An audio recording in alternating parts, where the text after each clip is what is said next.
हमारी कांग्रेस पार्टी की सरकार बनती तो बताता गोद लेना किसे कहते हैं। पूर्व मुख्यमंत्री अशोक गहलोत। नीमका थाना जिले की उद्धवपुरहट्टी में राजस्थान प्रदेश में हमारी कांग्रेस पार्टी में सरकार बनती तो बताता उद्धवपुरहट्टी विधानसभा क्षेत्र को गोद लेना किसे कहते हैं। ये बात पूर्व मुख्यमंत्री अशोक गहलोत ने कस्बे के सरकारी स्कूल खेल मैदान में आयोजित लोकसभा के कांग्रेस प्रत्याशी ब्रजेंद्र ओला के पक्ष में चुनावी सभा को संबोधित करते हुए कही। गहलोत ने भाजपा सरकार को आड़े हाथों लेते हुए कहा कि सरकार का मुख्य काम जनता के हित में करना होता है, जबकि भाजपा सरकार में बैठे लोग कांग्रेस सरकार की योजनाओं को बंद करने में समय लगा रहे हैं, बल्कि जनता ने विकास के लिए चुना था, बाधा बनने के लिए भाजपा को नहीं चुना था। केंद्र सरकार ने 10 साल में एक भी जनहित का काम नहीं किया है। पूर्व मुख्यमंत्री गहलोत ने कांग्रेस प्रत्याशी को दी गई टिकट के बारे में कहा कि हमारे राष्ट्रीय अध्यक्ष खड़गे व सोनिया गांधी ने ब्रजेंद्र ओला को सोच समझकर टिकट दी है। आप कांग्रेस प्रत्याशी ओला को मजबूती प्रदान करें।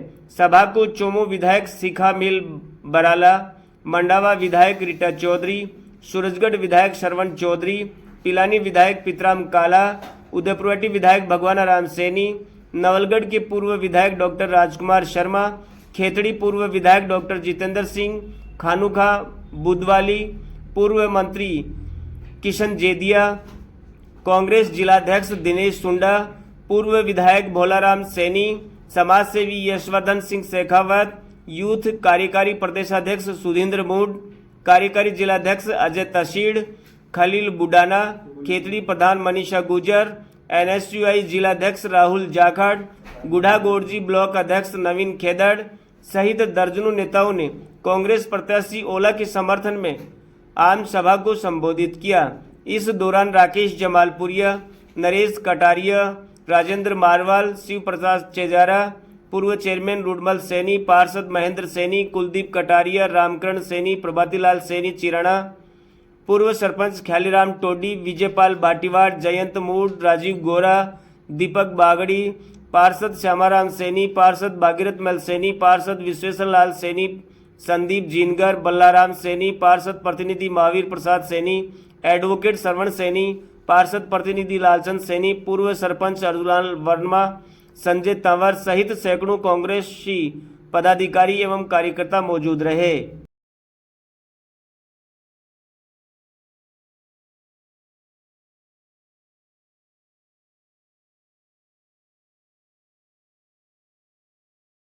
भाई से भाई तो लड़ाने वाले विचारों को बढ़ाते हैं। दूसरी तरफ वो पार्टियां हैं जो देश को जोड़ के और देश को विकास में आगे ले जाने की गारंटी देती है। ये सरकार 10 साल पहले दिल्ली में आई, झूठ के सहारे और जुगनों के सहारे आई। झूठ का सहारा लिया गया, अन्ना हजारे जी को बैठाया गया जंतर मंतर पर, और जिन बातों का वहां वादा किया एक भी पूरा नहीं किया।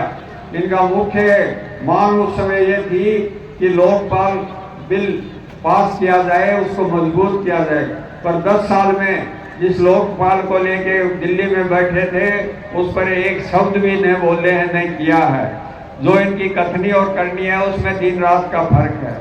जो बात ये पहले अपने कार्यकाल में कहते थे कोई उसमें से पूरी नहीं की। दूसरे कार्यकाल में कहा किसानों की आय दुगनी करेंगे, आय तो दुगनी नहीं की पर 3 काले कानून जरूर किसानों के लिए लेके आए, और अगर वो कानून रह जाते तो आप अपनी जमीन पर एक किराएदार हो जाते। हमारे पूर्व मुख्यमंत्री जी ने, हमने विधानसभा में उन काले कानूनों के खिलाफ बिल पास किया और आपके हितों की रक्षा के लिए प्रयत्न जो विधानसभा में होना चाहिए था वो किया। भला वो तो हमारे उन किसानों का जिन्होंने 700 लोगों की कुर्बानी दी और यूपी का चुनाव आया तो उस कानून को इन्होंने वापस लिया। ये किसी भी मुद्दे पर बात करना नहीं चाहते। जब हम महंगाई की बात करते हैं तो ये दूसरी बात करते हैं, जब हम कानून व्यवस्था की बात करते हैं तो दूसरी बात करते हैं, जब हम विकास की बात करते हैं तो दूसरी बात करते हैं। इन्होंने सारे देश में भय का वातावरण बना रखा है। और लोकतंत्र में ऐसा वातावरण कभी नहीं देखा। आज इस चुनाव से पहले इस तरह की बात चुनाव अभियान के बीच में कहीं नहीं देखी। हमारी पार्टी के खाते सील कर दिए और 10 लाख के काम के जो था वो भी हमारे विधायकों उन्होंने अपने पैसे दिए थे चंदे के जो हमको देने होते हैं, उस मुद्दे को लेके और 20 जब सीताराम जी केसरी थे उसको लेकर हमारी पार्टी को चुनाव में बीच में चुनावी गतिविधियों से रोका है। अब हमारी पार्टी न पोस्टर छपवा सकती न दूसरे तरह काम कर सकती और एक तरह से हम पर चुनाव के बीच में रोक लगाने की कोशिश की है। राहुल जी ने जब संसद में इनके खिलाफ बोला उनको बाहर भेज दिया, सदन से निष्कासित कर दिया। इसके अंदर उनको आपको समझना पड़ेगा। एक तरफ इंदिरा गांधी थी, पाकिस्तान के 2 टुकड़े कर दिए उसने, पाकिस्तान के 2 टुकड़े हो गए जो दुश्मन देश था। खालिस्तान नहीं बनने दिया, पंजाब को अलग देश नहीं बनने दिया, अपनी जान दे दी। मैं उनका मंत्री था उस जमाने के अंदर, मुझे कितने काम मेरी जान जा सकती है।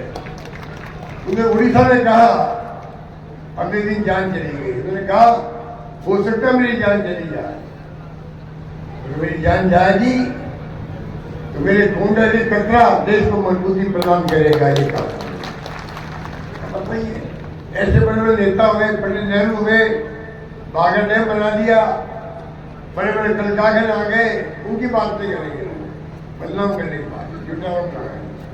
इंदिरा जी आराम आई थी 16 साल के बाद, राजीव गांधी आए थे, सोनिया गांधी जी आई थी, अभी प्रियंका जी आगे गई है।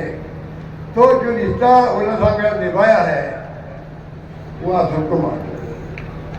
मैं कहना चाहूंगा कि एक तो राजीव गांधी शहीद हो गए, तो जो त्याग बलिदान कांग्रेस ने जिनको पूछो, आप लोग भी इस देश में आगे थे, दुनिया के अंदर आगे थे, बड़े बड़े नेता आपने आपने आजादी की जंग में एक उंगली भी कटाई है क्या? आप बताइए, किस मुंह से बात करते हो कांग्रेस के बारे में? कांग्रेस की नीति है, उसके कार्यक्रम के सिद्धांत जो है वही देश को एक वक्त रखेंगे, अनेकता में एकता वाला कुछ चाहिए। इसलिए मैं कहना चाहूंगा, कोई लंबी बात करने आ सकता नहीं है। आप लोग मिलके जो ये लेके आ गए, अगली वीडियो में लेके आ गए। 18 साल का बच्चा भर्ती होगा, 22 साल का लेके जाएगा 4 साल की नौकरी। क्या तो क्या बताइए?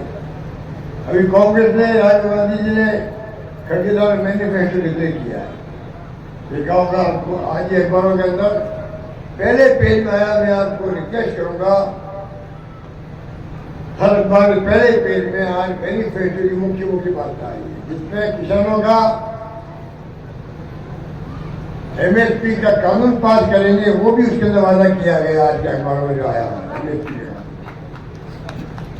जो मोदी जी कहा करते थे कोई जमाने के अंदर कि MSP का कानून बनना चाहिए किसानों के लिए, हमारी गवर्नमेंट किसानों को अलग बिल पेश कर दिया। मेरे बात 2000 यूनिट बिजली फ्री कर दी किसानों की।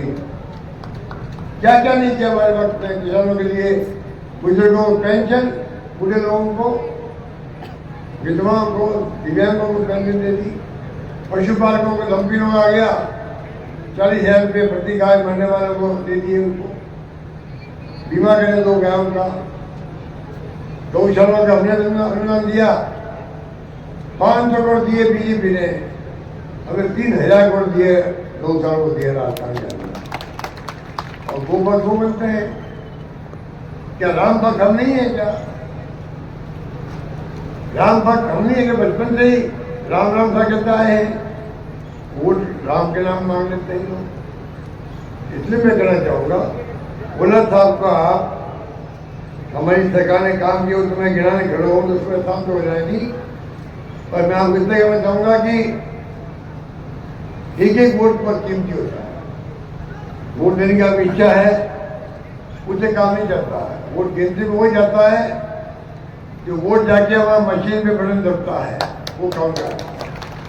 इसलिए मैं अभी करूँगा आपसे, पिछली बार में आया था भगवान राम के इलेक्शन में, अभी आपका आज की तरह ही बहुत शानदार मेला था यहाँ पर, बहुत शानदार मीटिंग हुई थी और मैं कह के गया था आपसे, भगवान ठीक कह रहे थे, मैं धन्यवाद देने भी आऊँगा। अगर सरकार बन जाती तो जल्दी आता धन्यवाद देने के लिए, सरकार बनी नहीं तो लेट आया हो, इतनी बात है। तो मैंने कहा था कि मैं उदयपुर वासी को गोद दे देता हूँ, गोद दे देता हूँ। मुझे याद है गोद देने का मतलब समझना था आप लोग, कितनी बड़ी बात मैंने कही थी। सरकार बन जाती है हमारी तो आप देखते कि गोद देने के मायने क्या होते हैं।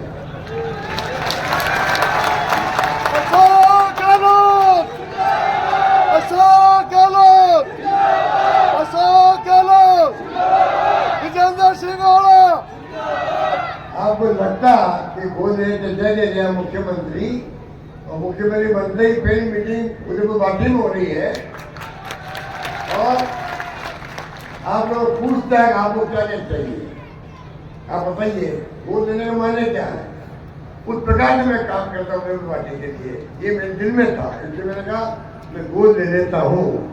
आपने उस भावना को समझा तो भाई बहुमत से आपने जिता दिया, भगवान। इसलिए मैं कहना चाहूंगा कि वो बात तो रही नहीं, सरकार आई नहीं हमारी, पर मैंने गोद लेने की बात इसलिए कही थी, मेरे मन में संकल्प रहता है। मेरे तमाम एमएलए जो हमारे मेरे वक्त में थे, बैठे हैं यहाँ पर, राजकुमारी बैठे हैं, नितानी बैठे, सब बैठे हैं। मैंने क्या रखा था उस वक्त में एमएलए को, तुम मांगते मांगते थक जाओगे, मैं देते देते नहीं थकूंगा। ये ऐसे लिखा जाता है, खाली कहा ही नहीं, मैंने करके दिखाया है राजस्थान के अंदर। किसी ने मांगा, कॉलेज मांगी हो, तहसील मांगी हो, नगर पालिका मांगी हो, टाउन हॉल मांगा हो, मेडिकल कॉलेज मांगी हो, जो मांगा मैंने दिया है।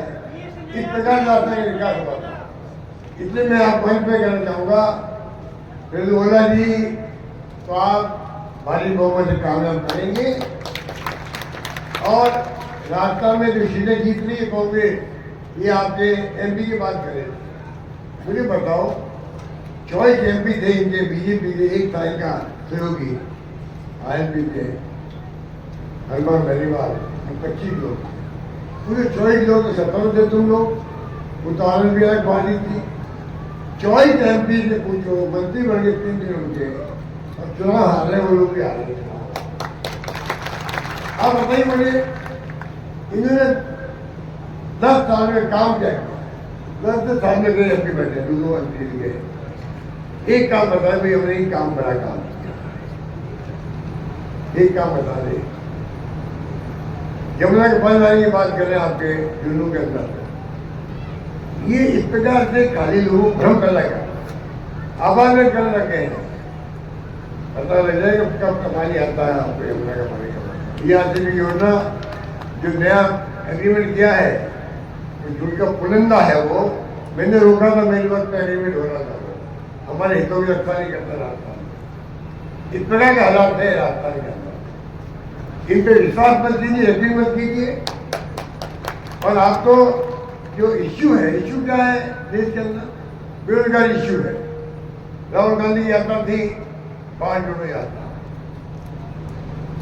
4000 किलोमीटर, 5 जोड़ न्याय यात्रा 6000 किलोमीटर, लाखों लोग उनसे मिले, निचोड़ बनाकर ये मैंने को उठाया।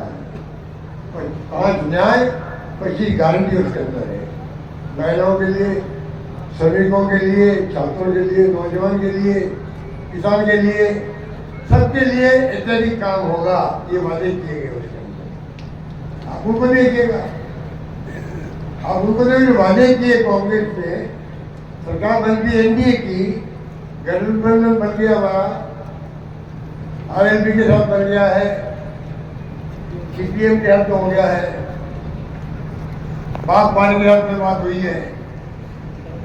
आप सोच सकते हैं एक नया गठबंधन जो बना इंडिया नाम का देश के अंदर, ये क्यों बना है? पूरे देश के अंदर हालात एक से भय का माहौल है, लोग चिंता कर रहे हैं आगे लोकतंत्र की। इससे पहला मैं कहना चाहूँगा, चुनाव 19 तारीख और नजदीक आ रही है। आप लोग भारी बहुमत में इनको कामयाब करेंगे, राजस्थान में जीतेंगे हम लोग। चौंकाने वाले परिणाम आएंगे राजस्थान में, चौंकाने वाले परिणाम आएंगे। उसमें पुलिस साहब की सीट नंबर 1 रहनी चाहिए। ये बात करने वाली बात करता हूँ। धन्यवाद।